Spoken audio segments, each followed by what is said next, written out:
The opinions expressed in the following programs are those of the participants and do not necessarily reflect those of Rogers nor Rogers TV.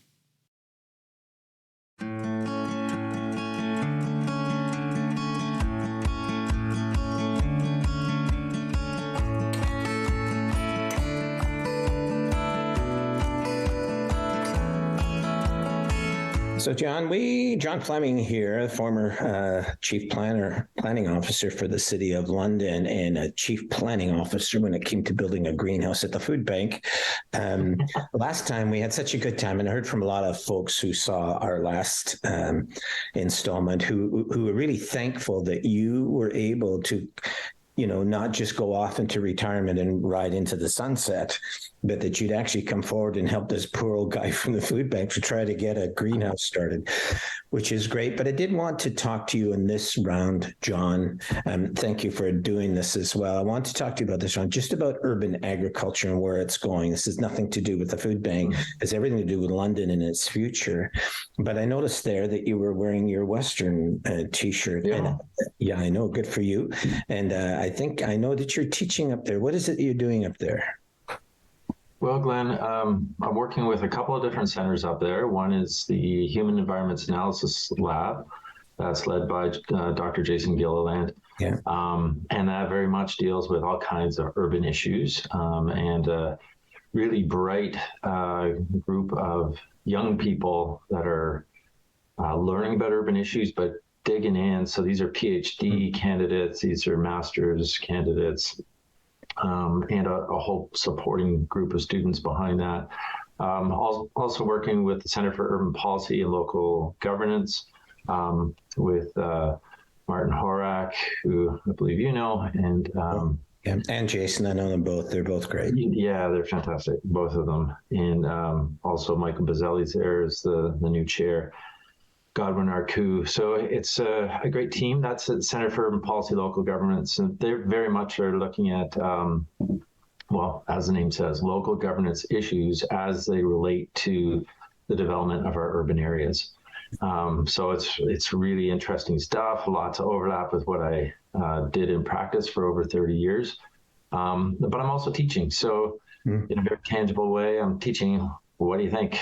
Urban planning and development. And I'm doing these little projects throughout the city with these students where we're trying to help real world clients, folks in the downtown Old East Village, active transportation groups, and doing all these little projects throughout the city that are pretty interesting.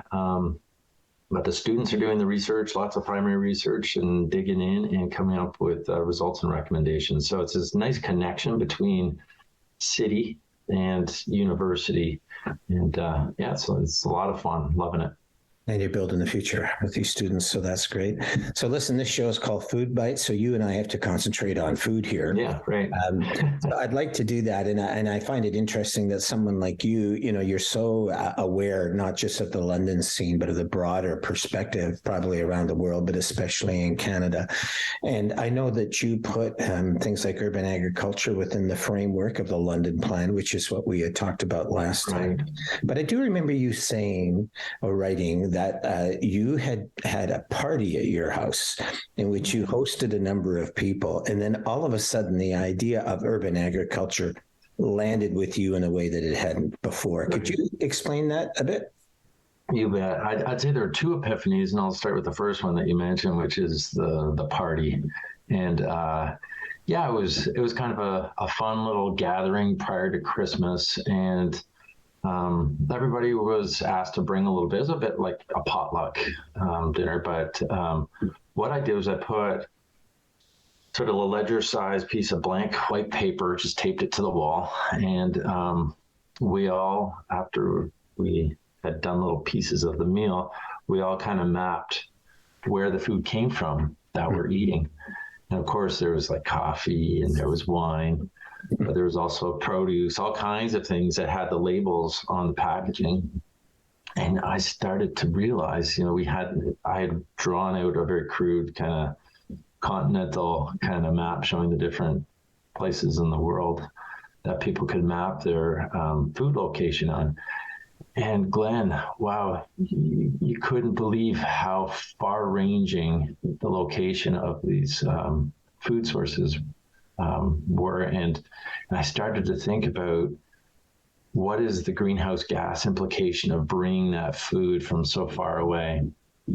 And don't forget, here we are in, the breadbasket of Ontario. We're in southwestern Ontario, which is unbelievable food country in terms of growing food. So yes, it's understood there are different foods that you can't grow here, and that's naturally going to happen, that you're going to have to import them. But there are many on our plate that it occurred to me we were bringing them in from far away that really we didn't need to. And the second time it really hit me, and this would probably resonate with others, is when COVID hit. And the first time I went into the very reliable supermarket I've been going to since, I was a kid. First with my mother, of course, and father, and then, since I was an adult. And seeing these empty shelves, it was shocking. What we thought was absolute unshakable bedrock by way of a food system that was going to feed us always, we could count on it, all of a sudden was shaken. And those two things, I think, have come together in my mind to really underscore the importance of urban agriculture. So, I look at our current system and I start to think of, maybe COVID has sort of gotten to a point where we're all getting on with our lives and not so much affected by it. But we're in the middle of a climate crisis. And don't think that our agricultural lands around us are in some way exempt from the impacts of climate change. And we've seen, even prior to the extremes of weather conditions that are starting to become more and more regular, we've seen all kinds of droughts in our region. And imagine if we have a real significant drought at some point, and what that could do to our food security or our ability to grow food even in our region. Yeah. What's going to happen if climate change becomes so aggressive and so much of an issue that 10, 15, 20 years from now, carbon emissions are just not acceptable worldwide, and significant financial taxes and other kind of regulations come into effect potentially that mean that importing the food the way that we have become accustomed to just becomes impossible. And so, these are just some potential futures that urban agriculture helps us to become more resilient against. It's such a huge subject, but something that I think is growing. Now, I want to be clear here, Glen, that we're not intending in any way to say urban agriculture replaces traditional agriculture in our region. That's, as I said before, we're in an incredibly productive agricultural hinterland. And nobody's pretending that urban agriculture is going to supplant that or should supplant that. In fact, it should connect and it should augment and it should work together with our regional agricultural system. But urban agriculture, I think, is going to be a really important factor going forward, and one that's going to help us to deal with these really uncertain food security issues that we all face. Yeah. It's such an interesting time because it is very complex. For instance, 90% of the food that's grown in Ontario goes overseas. And as someone who's worked in Africa and in Sudan, definitely through the World Food Program, a lot of the food that kept my kids alive, I have 3 kids from South Sudan, that kept them alive during the time of the Civil War there, was grain and other crops that were grown in Canada. Right. Sent through the UN and through the World Food Program and dropped onto these villages where my kids were living. We didn't even know them then. And the point was it kept them alive along with other people. And then, so the whole global link, I think, is still very, very important. Mm-hmm. And I think a lot of our farmers in Ontario excel at that global link.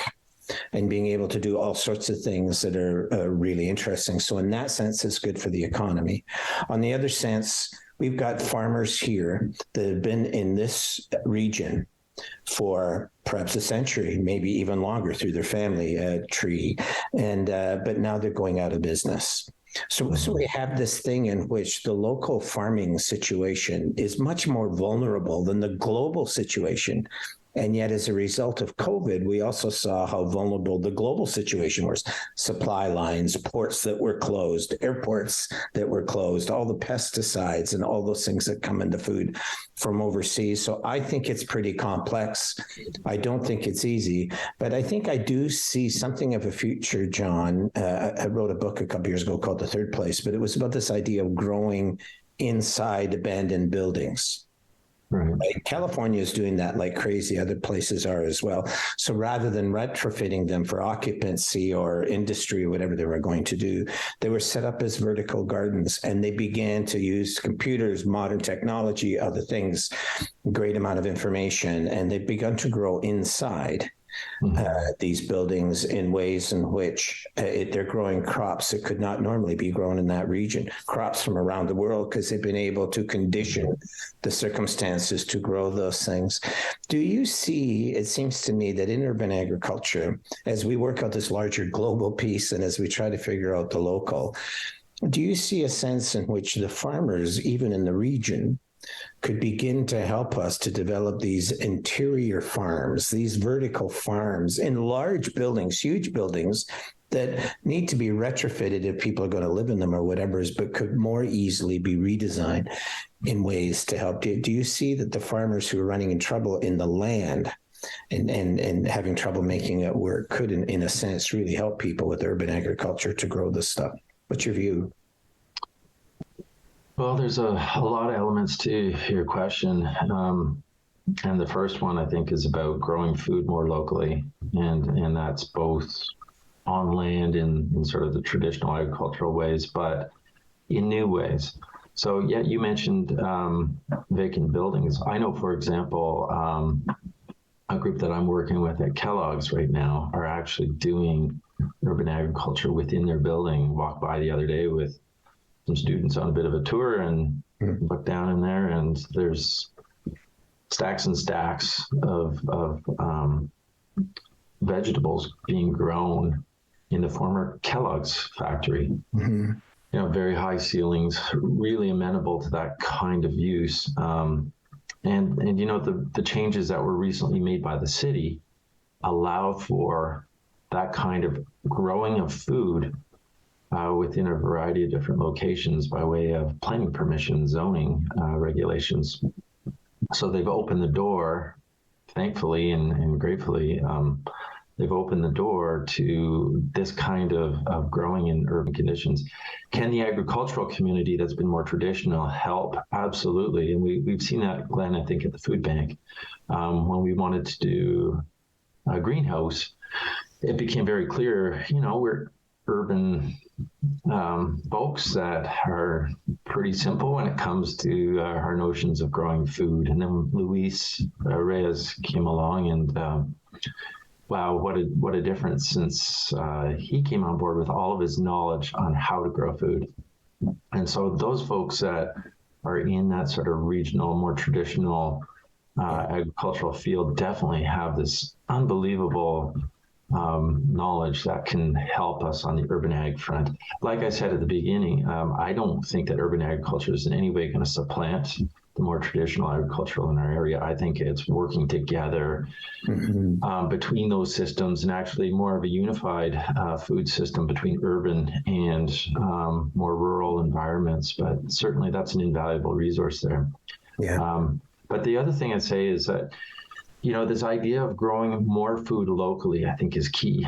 And there's something that is emerging called a locavore. Have you heard of that one yet, Glen? I have, but to explain it. Yeah, well, essentially it goes back to the party story that I told. Is the idea is to do whatever you can to eat food that is grown more locally. You probably heard of the 100-mile diet or 100-kilometer diet, Canadian or European terms. But the idea is to try and tread more lightly on our planet in the way that we're consuming our food.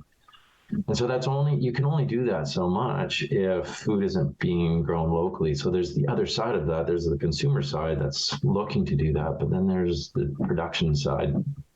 And did you know also that I saw something recently that 50% of the vitamin C from many leafy greens leaves the plant and the value of that plant from a nutrition point of view after the first week of its existence. So imagine these leafy greens that are coming our way from California and Mexico and South America. What's the journey look like? How long till it gets here? What kind of pesticides, chemicals, etc., were used when it was grown? What kind of preservatives have been included in order to make it last that journey? This is all stuff that becomes much more controlled when food's grown locally.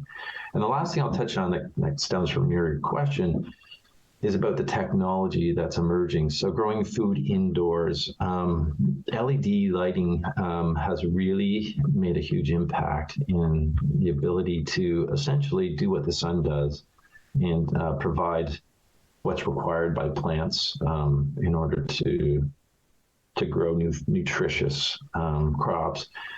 But it's interesting that, for example, as opposed to a halogen light or other traditional lights, LEDs can get very close to the plant without scorching them because they don't produce a lot of heat.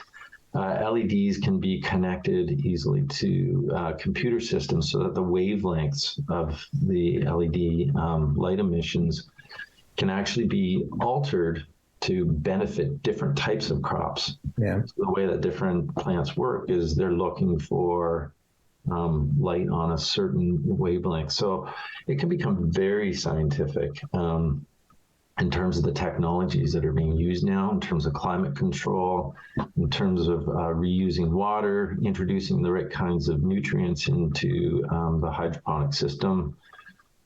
It's amazing what can be done, but all with the idea of growing more food locally and taking advantage of urban agriculture to augment what we're already growing locally. Yeah. To a small degree, a micro degree, we see Luis doing that at the greenhouse. He runs the whole thing for this smartphone, right? He's got these LED lights that you were talking about, which don't take much power at all. But he can create situations in which the lights trick the plants to think that, I still got 5 hours of sunlight left or whatever it is. So they continue to produce. And he's been able to rapidly advance harvests and other things because of it. But that's through technology, and that's through the kind of lights that you're talking about. So obviously, even at that level, it's possible. But can we talk about the larger level? I mean, I think Canadian cities have real advantages and disadvantages, right? We're so far spread out from one another that's difficult. 80% of our population lives within a few miles of the 49th parallel with the States. So we're all pretty crammed down here along the border. And yet we got such fantastic land, expansive land, and with a small population. So there's huge potential there. And I see cities doing different things, John, and if you could highlight some of those, if you know them, that would be great. But through the Federation of Canadian Municipalities, or even through the Ontario municipalities, do you see them coming together and saying, let's collaborate on these ideas of local farming, of urban farming, of technology? Even as working as regions, like here in London with Chatham and the others. Do you see that beginning to happen now, or is that yet to stake its claim? Yeah, my feeling is we're not there yet.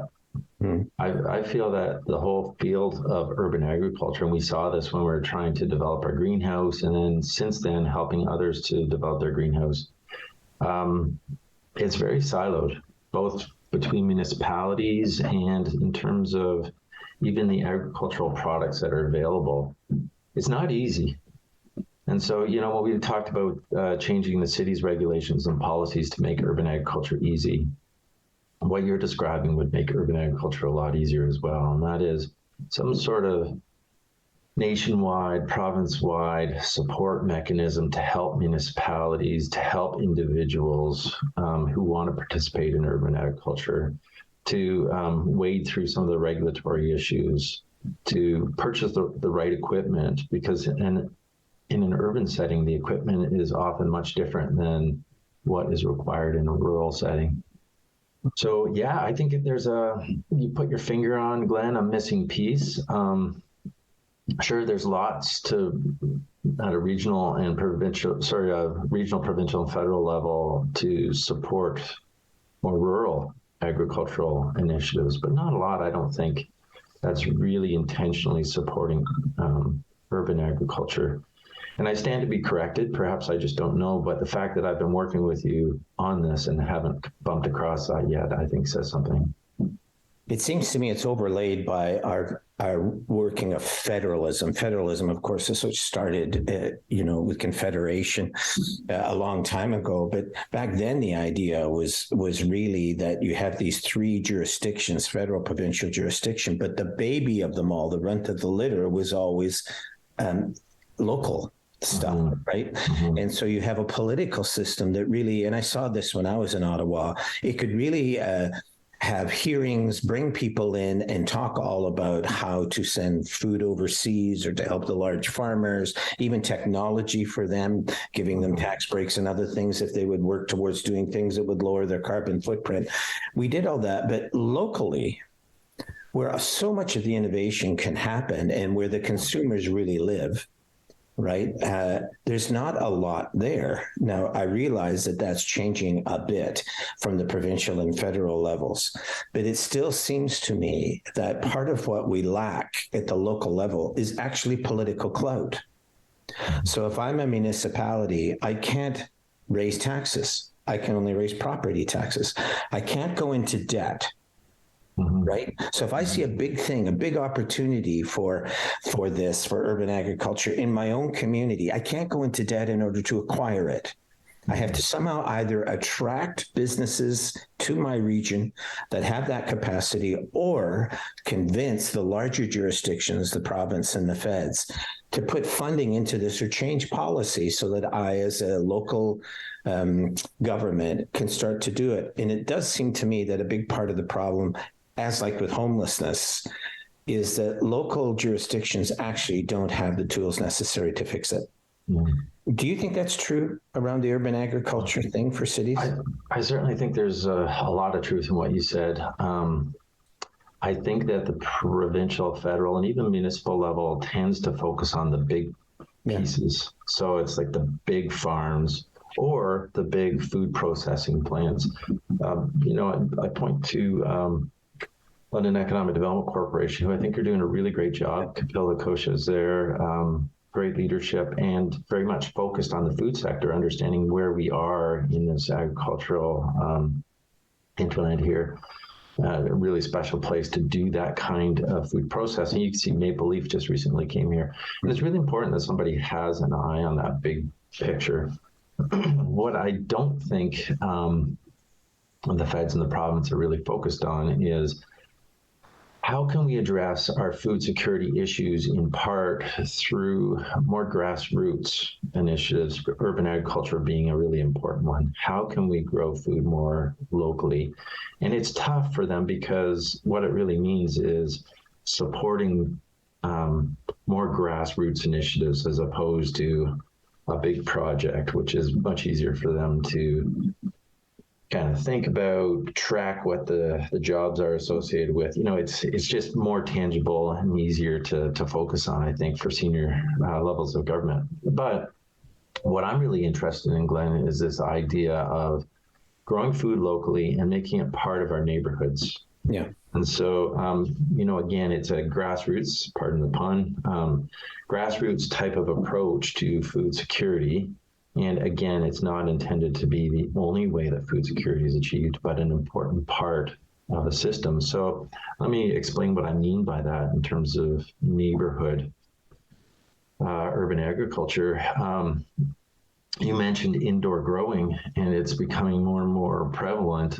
There's an opportunity to grow food in pods of what people might think of as shipping containers that have been modified, or small buildings of about that size, and clustering these together on something as small as a single detached residential building lot, or two maybe. You can get 3, 4, 5 of these together in a cluster and actually produce a lot of food. And I've seen some models where we're talking about over 1 million pounds of food produced by this kind of use.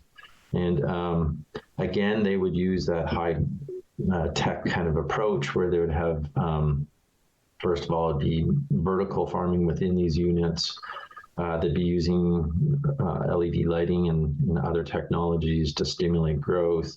It's all hydroponic. You'd be recycling water. You'd significantly reduce, I've heard to the tune of, what was it now? I'm thinking it's 800, believe it or not, 800 kilograms of greenhouse gases that one of these pods can eliminate in terms of the same food production per year. I mean, that's huge. That's one pod that could be in one neighborhood. And what that can do, Glenn, is, as you've pointed out to me, much of our food that's grown in our rural area, our agricultural area, is shipped out to Toronto, down the highway a couple 100 kilometers. And then our institutions like Western or Loblaws, some of our businesses, other institutions might be the hospitals, education, Board of Education, et cetera. These are big food users. And then you take some of the private businesses, including things like hotels or supermarkets. They're going down oftentimes to Toronto to buy their food. To the food terminal. And yeah, the food terminal, and the very food that was grown, next door to us in our rural area is making its way down the highway, producing all that greenhouse gas, eliminating, we talked about the vitamin C, but the nutritious value is diminishing as these things are transported away from us down the 401, and then they're brought back. Yeah. So growing food locally eliminates all of that. And then there's this really special opportunity to make it the hub of a neighborhood.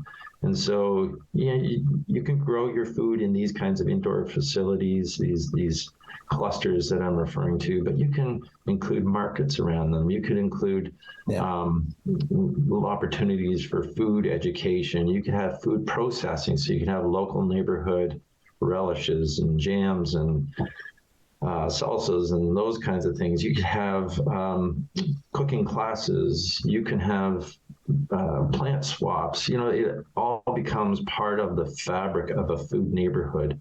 Yeah. And in the meantime, there's a lot of food that's grown there that can also go to neighborhood resource centers to feed those that are hungry. Yeah. Well, John, we're out of time. No. Yeah, I know. So I think we do need to have a third one of these maybe in a month or two. Can I give you a bit of homework? Would you mind checking out other jurisdictions, maybe even in Canada, that are taking some of these things and actually doing something about it? Because we often learn from other jurisdictions and what they are doing. And I would be interested in some of those examples, and also how they have teased the larger jurisdictions or the corporate sector into cooperating with them to help them to fund some of those innovations and to make them work. If you wouldn't mind doing that, that would be a help. But I really think the London plan and what you put together with your team those few years ago still stands there. It still stands the test of time, but it needs to be populated. It needs to be funded. It needs to be policied, all of those kind of things. But at least you put it out there so we can move in that direction. And I think that's great. But you don't mind doing that homework for us, do you, John? Sure, I'm happy to do that. And I will say that my sense is London is a bit of a leader. Yeah. As a municipality, as a city, we often are. But it's people like you that is just sort of grabbing the bull by the horns and going with it. And it's not just, all about government taking that on. So, I'd be happy to take a look at it, see what's happening in other cities and compare. That's great. What we're doing. Maybe sometime in November, we'll do another one of these, John, and go over what you found. It would be great. Thanks for all you've done for the city. The stuff that you planted all those years ago when you were at the city is now beginning to come to fruition. And I thank you for all that work. Oh, thank you, Glenn. Appreciate that. Right. Nice to chat with you as always. All right. Good. Talk to you later.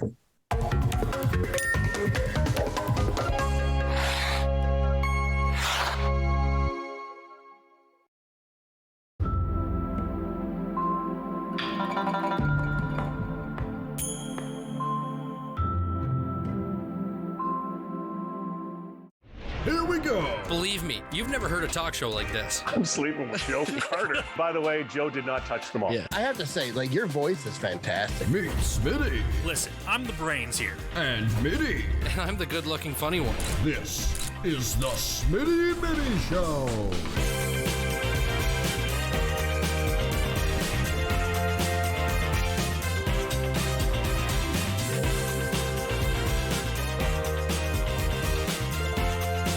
Welcome back to the Smitty and Mitty Show. Just Mitty joining you on this side of the camera. On the other side, the studio host for Hockey Night in Canada and the NHL on Sportsnet, Mr. David Amber. David, thank you for joining myself. I really appreciate taking some time out of your busy Thanksgiving, I'm sure, to hop on with me. Tyler, happy Thanksgiving. Hope you and your family have enjoyed it. And here we go. Thanksgiving's a great time because it marks sort of the summer to fall and the start of hockey season. So let's get going. Well, plus just the best time for sports ever. Like you got pretty much you have sports going into playoffs. You have ones kicking off. You have, football is right and basketball is right around the corner. You have everything going at the same time. So obviously the best time for sports. It's pretty good. So I want to run through two things with you here on this interview. One, obviously, the NHL season kicking off. I want to preview a couple of the Canadian teams, run through, specifically in Toronto and Ottawa, because that's the two main places we are covered. But I do want to start with the Hockey Canada stuff as much as we can talk about it. Obviously, we don't fully know what's happening. We're still going through a whole bunch of proceedings, but it doesn't look good, right? Well, listen, I think like most Canadians, first of all, the institution of hockey is a pretty sacred thing in Canada. People are so emotionally invested and attached to the game. And it's been such a part of so many of our lives, since we were little kids, that there's an expectation there of, a trust level and a transparency level that I think all of us expect to have. My son he's been in the GTHL for 9 years at this point. So it becomes a big part of your family life as well. And clearly there's been some missteps along the way by Hockey Canada and some horrible decision making.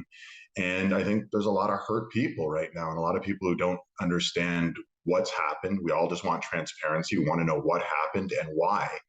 And I think we got to look at the sort of the root of the issue involved here. And I don't want to dig in on what happened. We don't know what happened. We know what's certainly been alleged, and it's horrible and quite damning. And the way it was, dealt with by Hockey Canada was horrible by all accounts. So, I sit like the rest of Canadians waiting to hear the facts get revealed and want some level of accountability and want things done properly moving forward. And also, I think we really have to take a close look at why even issues like this would ever arise. Why would allegations like this ever, get to where they are now when you go, oh my God, like what's going on here? So we need to dig deep and make for a better, safer environment for everyone moving forward. And again, they have to gain back the trust of Canadians. And just thinking, so many of us are involved in hockey. We love the game, but there's so much improvement that needs to take place. So I think we need to acknowledge there's been some issues and they continue to be some issues that arise in the game. And people want to say the culture of the game. And I think that's fair. And it needs to be addressed head on and not brushed under the rug, not here's some money, hopefully the problem goes away. That's not how it works. We got to figure out the root of the problem, why it's happening, stop it from happening in the future, and protect everyone. And speaking as one of those, upset Canadians, I referee in 4 different hockey leagues. So I have registration dues that go to Hockey Canada. I referee kids all across that are paying thousands of dollars. And is it their money that goes towards paying off some of these things? Possibly. Obviously, like you said, we don't know so it's irresponsible to speculate what's happening until we do hear exactly what's happening. But I don't see a way that anything, I don't see anything that Hockey Canada could do, or, you know, the leadership within Hockey Canada that would ease the, I want to say the tension, but that's not right. That would put people at ease who are putting money into Hockey Canada. I don't see really anything that they could do that will reassure people that their money is not going towards bad things. Tyler, I think you speak on the behalf of many of us, kind of saying so many missteps have taken place, so many egregious, allegations and how the situations have been dealt with. It's hard to just fluff that over and say, okay, well, give them a second chance. It doesn't work that way when you're, has to be accountable for, the responsibility of where we are right now. So I'm curious to see how this all plays out. It's hard to really comment much more without having all of the information in front of us. I think it's pretty clear. We saw a resignation yesterday, and I'm sure there's going to be much more movement on the management level at Hockey Canada. And it's not going to undo the problems that have taken place, but at least, as you said, you want reassurance for people who've invested, whether it's their time and their money and their trust into an organization that is so sacred to so many of us. Hockey in this country, that it has a far way to go to regain that trust. So this is going to be a long process, and again, part of it has to be on the rebuilding of Hockey Canada, and a lot of it has to do with, like, how did we even get to this stage? What's going on at the youth age and getting into the young adolescent age, that these sorts of issues would even come to a head. Why would these problems arise? And how do we avoid this? What kind of education needs to be put on young players, coaches, management types in the game to change the culture and make it, again, a safer environment for everyone. So I'm really curious to see how this plays out. Like you, I'm sort of sitting there and shaking my head at a lot of the things that I've read and seen. And, I hope, if there's a sliver of a silver lining here, is let's make sure in the next generation coming up and in the years to follow that we have a much better environment for all the kids who get into the game of hockey here in Canada. Yeah, the sliver of hope is the fact that we did find out about it eventually. The fact that there was some amazing journalism that went into shining light on what is happening. It wasn't the money and the sweeping under the rug didn't work. And I think that's what the positive is. But we will move on and we'll talk about the NHL, because obviously the season kicking off here in this week. And I think some games already kicked off with the weird oversee whatever is happening. But so let's start all the way out west, and with the team that I had the hardest time finding storyline for, and maybe that's just because of where I live and how little hockey I do see out west. But the Vancouver Canucks, to me, it just the whole storyline is just the fact that this season has to go somewhere for them. Yeah, I mean, listen, last year got off to a horrible start and it derailed their whole season. Patterson and Hughes were working through contracts. They finally got that resolved. They missed a big chunk of training camp. They got off to that horrible start, 8 wins in their first 25 games or something along those lines. And then they were fighting an uphill battle. Were they as bad as that team that won 8 of the first 25? No. Were they as good as the team that Bruce Boudreau, built into this juggernaut for 3+ months? I'm not sure, but they're probably somewhere in between, which makes them certainly a viable playoff team. The way I look at Vancouver is this. They have a star goaltender in Demko. They have elite forwards and a pretty deep forward group, and their defense is suspect, and it certainly isn't deep, and that's going to be an issue. You already see Tyler Myers is out. That's one issue with the Canucks. They need to stay healthy. You see Besser's out, et cetera. So Vancouver's going to have to get off to a much better start. And they're in a very tough division. And it's funny, I think we used to call the Pacific sort of like this lackluster division. But now that you look at it, and LA certainly on the rise, Anaheim seemingly somewhat on the rise. Yes, Seattle, San Jose, they're certainly at a different phase right now. But Edmonton and Calgary, very strong. I'm sure we'll talk about them in a minute. And Vegas, despite their goaltending, instability, is still a very viable, cup type team. So it's a tough division. Vancouver's going to have to play incredibly well from day one and not dig themselves into the hole that they dug themselves into last year. But I look at them as a team that, with Demko and with that forward group, and if they can just have some stability on that blue line, it could be a very dangerous team this year. So speaking of amazing goaltending, the Winnipeg Jets, what do we expect for this team this year? You know what, Tyler? I'm curious, because they were the prohibitive favorite to maybe be the best team in Canada last year. Some of our expert analysts sort of said this is the team, and you looked at the team on paper and you said, yeah, I can see this team doing great damage. And it was it was an unmitigated disaster, seemingly both on and off the ice. So I'm very curious to see what's going to happen. I mean, Paul Maurice literally, resigned mid-season. You just don't see coaches do that. And, you had to think, why would he resign mid-season? There must be like he's kind of jumping off a sinking ship to some degree. And it might have felt like that to some degree in Winnipeg last year. But you look at the pieces in place there.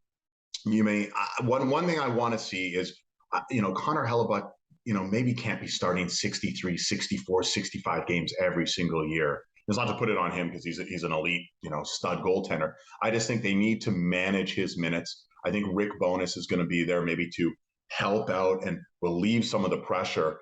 They had a hard time getting out of their end last year. There was games where it was very tilted ice, and that was putting so much pressure on their back end and their goaltending. And I'd like to think this year, if Rick Bowness can kind of slow that situation down and mitigate some of those defensive miscues.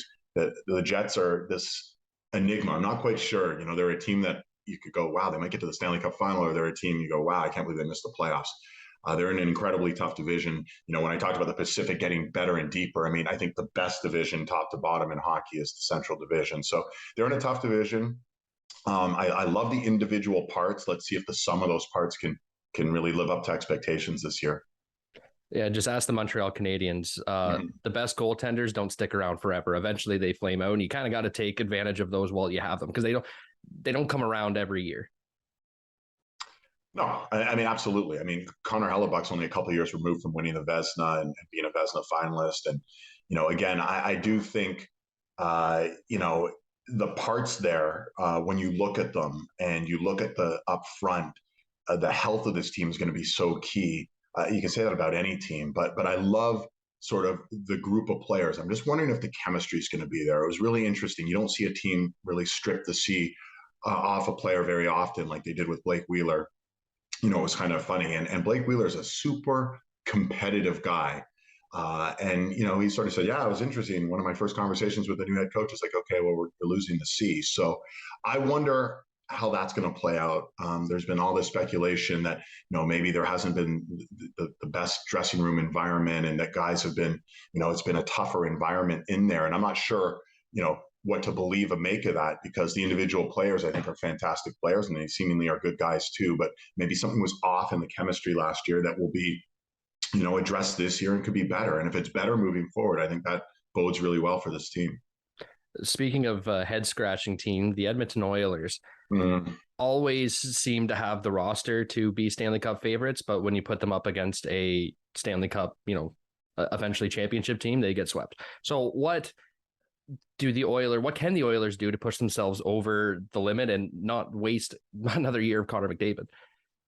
Well, you're being critical, though. Like, they did get all the way to the conference final, and that was certainly a step they wanted to take. And I think you can see the progression there. I think they had a pretty good offseason. They re-signed Kane. They go out, they get Jack Campbell. I think they certainly made some legitimate steps that were good to solidify the team. I have pretty good optimism for the Edmonton Oilers this year. I think if Jack Campbell, could play like he played for the Maple Leafs last year, that will give them the stability they need. It was really tough in that series against Colorado, and maybe they just ran out of gas. Leon Draisaitl was playing on one leg. He was so sensational, but quite literally he was playing on one leg. If they can maintain their health so that in the postseason they're in good shape to move forward. How many teams have a dynamic punch up front like McDavid and Draisaitl give to the Oilers? You don't have many teams that have that kind of star power at the top of their lineup. So, I feel good for Edmonton this year. I think they made great strides last year. I think they feel they solidified the goaltending. It was a lot to ask of Mike Smith last year to carry that team through the playoffs at his age. And now you have a younger goalie and a goalie who's shown he could be, a legitimate top 10 goalie in the league when he's played at his best. So, I feel good for the Oilers. You have, superstars players going into their prime years. And, I guess it's going to really come down to that division. Can they play the brand of hockey that's going to be needed to play against, big, strong, physical teams, the Calgarys and the Vegases, who have these, very fast, but yet very physical players up front. So I'm really interested to see how it shakes down for the Oilers. But I like you, I feel you have these star players and you only have them for so long. You do need to make sure you take full advantage of that time. But I actually think Edmonton, of all the Canadian teams, might be the top team during the regular season. I'm not sure they're going to be the cup favorites for the Canadian teams, but I would say of the 7 Canadian teams, I could see them finishing with the most points during the regular season. How far did last year go towards keeping Connor McDavid happy? Because I mean, eventually he's going to get frustrated enough to want out, right? Oh, I don't. Well, wait a minute. I think he made an 8. Are you baiting me here, Tyler? Because I'm just like, if anyone who's the best player in the world is the consistently, I mean, being contending teams, but not making that extra push. Eventually, it's going to get frustrating for the player. And I mean, he's a guy that's from this area too, and you have a team with a whole lot of money in this area. Like eventually, he's just going to get frustrated. It's natural. Well, I mean, listen, he was in the final 4 teams last year. I think he was pretty happy with the progress the team made. He made an 8-year commitment to stay in Edmonton. I don't have any sense that Connor McDavid is anxious to leave. I think he wants to have the same blueprint that Mario Lemieux, that Alexander Ovechkin, that Sidney Crosby had, where you stick with a team, you fight through the adversity, you suffer some painful losses, and eventually you're on the Mount Rushmore and you're putting, your head up and your arms up as Stanley Cup champions and holding the cup over your head. I think you could say Connor McDavid could very well be on that trajectory with the Edmonton Oilers. There's nothing to lead me to believe leaving Edmonton. What is the better place for him to be right now? He's on a team with all sorts of superstar power and a team that seems to be building in the right direction. So I think that narrative of McDavid wants out, I think it was much more viable 2 years ago when the team, was middling around. I think now, and I can't speak for him, but I would be surprised that he would even be contemplating a change of scenery, because Edmonton, of all the burgeoning up and coming teams, is right there in the mix. So I think he wants to see this through. He lives and breathes hockey. He's no different than Nathan McKinnon. He's no different than some of these other superstars we see in the league. And I think he's doing his best to sort of be, that guy who can lead his team to a championship. I mean, I hope so, because there's nothing better than watching an Edmonton Oilers game when they're good. Like, that fan base is so passionate. That building is so loud that I hope for them. I hope for them that they do push over that edge. And I would love to see a storied franchise like that be able to make that push once again. Let's move on again to another West team, the Calgary Flames, who had maybe one of the most interesting off seasons. 2 of their star players just deciding to leave for almost no reason, except for they didn't want to be in Calgary, it seems. And they get 2 star players back. They sign them to extensions. They're able to sign, players who make them possibly better than they were. Is that possible to lose 2 star players like that and still come out of it ahead? First of all, I think Brad Treliving did a fantastic job, he and his staff, because think about the circumstances they were faced with. They were making these incredible offers to Johnny Gaudreau, and ultimately Johnny Gaudreau, as you said, I don't think was that interested in staying in Calgary. He left, what did they say, $10+ million on the table to not play in Calgary. So, and he has, and he earned that right to go wherever he wanted to go, and he had many suitors. So, wish nothing for the best for Johnny Gaudreau, but if you're Brad Treliving, you're dealt a pretty bad hand. Then you have Matthew Tkachuk, who seemingly said, I'll only go to this handful of teams. And then to get Jonathan Huberdeau, to sign Nazem Kadri, to sign Mackenzie Weegar, get him in trade. Like, he did an incredible job patching this together. And you could make the argument that they're a better team than they were a year ago. And I would make that argument. We saw what Nazem Kadri can do in the postseason. He plays with a different edge. You even heard Connor McDavid. We were just talking about McDavid and the Oilers, and McDavid's like, yeah, now we got to deal with Nazem Kadri a whole bunch. And that's not an easy matchup. I mean, Kadri relishes that role. He solidifies a second line. That top line last year, Tyler, as you know, in Calgary, the Lindholm, Tkachuk line, Gaudreau, was incredible. But they almost, don't want to lean so heavily on one line. And now you have Nazem Kadri to hold up your second line. And it's an incredible opportunity for the Flames to have a greater balanced attack. But I think the key to them is Weegar is a really good defenseman. I mean, they handed him a big 8-year deal, and that wasn't out of the blue. It was because this is the kind of guy who can help solidify a blue line that was already very good. And they've given them more depth on the blue line as well. We all remember the playoffs. Chris Tanev got seriously injured and was trying to play through this horrible injury. To have another very serviceable top 4D and Mackenzie Weegar under their umbrella is really big for the Calgary Flames. So I think that no team, in my opinion, had a better offseason under the circumstances that were presented to them than the Calgary Flames. All right, let's be quick through this one, and I think it's going to be very hard to be quick through this one. The Montreal Canadiens. Mm-hmm. What does it say that such a young player is given the captaincy? Is that just, does that kind of sum up the Montreal Canadiens this year? Well, they're a young team, and I think Kent Hughes. It's funny, he got hired in January, and it's just been boom, boom, boom, boom, boom. Trade after trade after trade. I think he's made 12 trades since January. A lot at the trade deadline, and certainly the deals he made on draft day, et cetera. I think the look of the franchise has changed appreciably, and I think Nick Suzuki has really emerged as the face of the franchise. Right, Shea Weber is gone. Carey Price right now, isn't really part of the team, and we're not sure when or if he's going to return to the NHL. So you have this great young dynamic player who they picked up in that Max Pacioretty trade with Vegas, and he's the cornerstone of the franchise. And then you get Kirby Doc thrown in there, and you get Slavkovsky. You suddenly have these two big hulking forwards as well to work around. So I think it's going to be a tough year in Montreal. It could be another bottom-feeding year in Montreal because they're such a young and inexperienced team in many respects. And I think the expectation is to work hard and be competitive every night. But it's not a bad year to finish in the bottom, near the bottom of the league, knowing what could be staying there for you at the draft lottery. So it's going to be a long season, Tyler, for the Montreal Canadiens. But I think there's maybe some promise, like, hey, we have a plan, and here we go. Does that?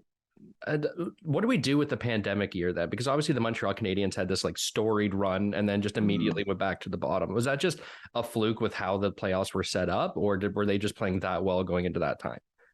I don't know. I hate to call it a fluke because they had to earn it, right? I mean, I know they were this close to being eliminated in 5 games by the Maple Leafs, and then they go out there and they sweep Winnipeg. We know how it all played out, but it's kind of was like sometimes the team catches lightning in a bottle. We saw that actually in the bubble with the Dallas Stars, right? Like everything. The Dobin was playing out of his mind, and everything was clicking for them. Klingberg and Haskin and everything just seemed to be working for them. Well, for Montreal, the following year, it was the same thing, right? The Ben Sherratts and the Carey Prices and all these guys were just playing out of their minds, and it seemed like just the chemistry was unstoppable. And in that sort of environment where, the league stops and then it restarts, and it's not that you had to be great for 82 games into the playoffs. You just had to restart quicker than everyone else, right? And that's sort of how it felt. It was like Montreal got their act together at the right time and carried a bit of momentum from the abridged regular season together and just ran with it. And they had enough star players and enough guys playing at an elite level to make that run. I would never call it a fluke, but it's certainly maybe they weren't as good as that Stanley Cup final team, and certainly maybe weren't as bad as the team that finished dead last in the NHL last year. So the Ottawa Senators seem to have made a turn towards being ready to compete. Not yet, but they're making that turn in that direction. I was looking at odds of coaches who would be fired in season, basically. And to my surprise, DJ Smith was, near the top of that. I think he was 5th in that list. Are the expectations really that high in Ottawa to warrant him being that high on that kind of list? Well, I haven't seen the list. I don't know where the list came from. Who's number 1 on the list? I'm curious. Give it breaking news for me. It was, I believe it was Sheldon Keefe, if I do remember. Oh, really? Which makes sense. So this might be a Southern Ontario list of some. Maybe. It sounds like it definitely sounds like an Ontario list. I mean, I hate to sit there and predict the demise of someone's career because I don't like being that guy. Maybe it came out wrong because I didn't want you to just predict if he was going to get fired. I just want to know if the expectations should be high for this Ottawa Senators team, basically. Yeah, and I think that's a fair way to put it. I think if we're going to put it in that context, are the expectations different for the Ottawa Senators? I mean, the day that they traded Erik Karlsson, I believe in that news conference that Pierre Dorian said the word rebuilding 21 times. I have it. I put a little binder of notes together, and I think I have it written down. It said the word rebuilding 21 times when they traded Karlsson. I think the R word is kind of gone now from the Ottawa Senators, right? The additions they made to Brinkett, Giroux, et cetera, Cam Talbot. I think they're trying to say to their fan base, we are investing not just in these guys that we brought in, but in the Brady Kachucks, the Thomas Shabbats, the Tim Stutzlas. They've built this nice foundational group, and they want to build around that foundational group with some veteran guys and some guys who are winners. I know Claude Giroux has never won a Stanley Cup. I know Cam Talbot's never won a Stanley Cup, but they've been part of winning teams. And I think that's really important to maybe change that culture within the Ottawa Senators. The expectations are much higher, and DJ Smith, who's done a great job with the Ottawa Senators, I think now the expectations, as you say, will be a little bit higher for him. And the one thing about Ottawa you got to keep in mind you don't win a Stanley Cup in October or November. But in the case of the Ottawa Senators, you can easily lose the Stanley Cup or lose any shot of actually getting to the playoffs. They've had horrible starts the last few years. Go back and look at their last 3 years, how they've started the season. 2 wins in 15 games, 4 wins in 20 games. You're done. And then you're playing loose because you're not playing for anything.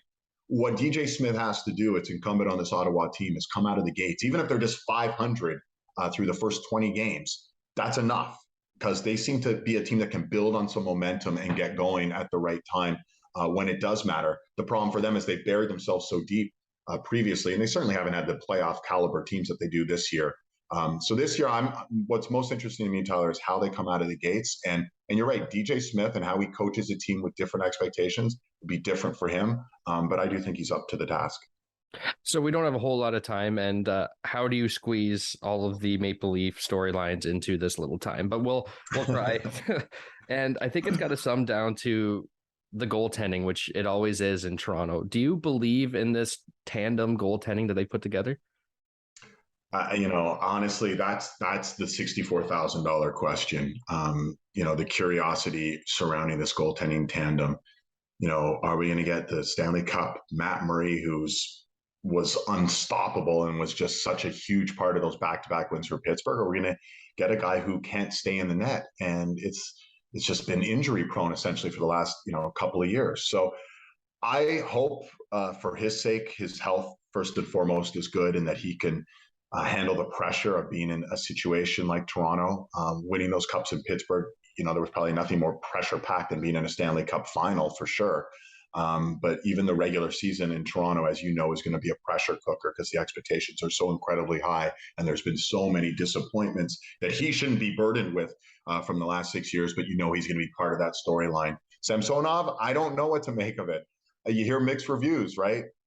He had the pedigree in his first year of being this franchise goalie, and then his numbers and his play has slipped since then. So there's a lot of question marks. It makes for interesting storylines, and they certainly have the offense to outscore some mistakes defensively or in net, but not all of the mistakes if Murray and Samsonov aren't as good as Kyle Dubas and the management team hope they are. And I think the Toronto Blue Jays maybe did them a little bit of favors this past weekend. Oh boy, don't even bring that up, Tyler. They maybe showed there was something in the water in Toronto. It makes you believe it's maybe not just the Leafs. David, thank you. We really appreciate you jumping on in a little interview with us. So thank you, and be safe, be happy, have a good hockey season. Hopefully we'll get to talk to you again in the future. Yeah, Tyler, thanks so much for the time. I really appreciate it. Enjoy the season. If nothing else, and you brought them all up, there's some incredible storylines surrounding these Canadian teams. It's going to be a lot of fun to cover them all year. All right, David Amber, in-studio host for Hockey Night in Canada and the NHL and Sportsnet. Thank you.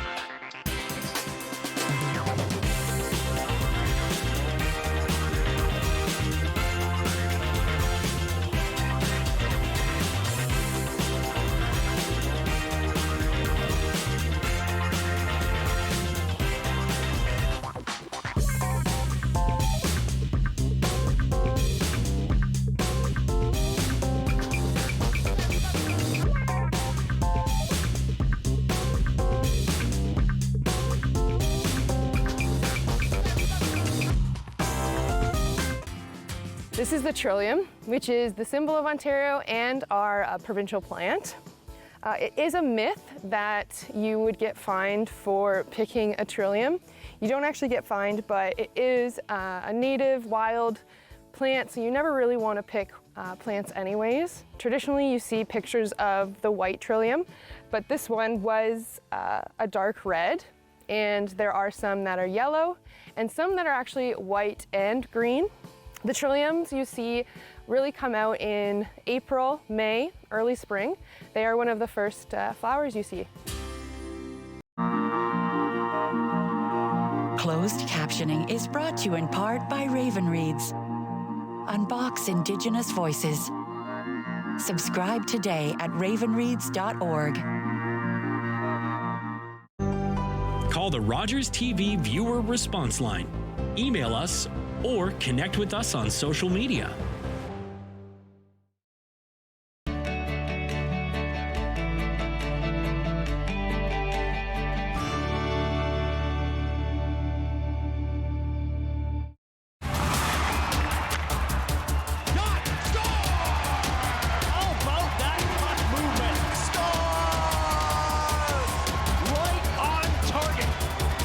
tonight's action on Rogers TV.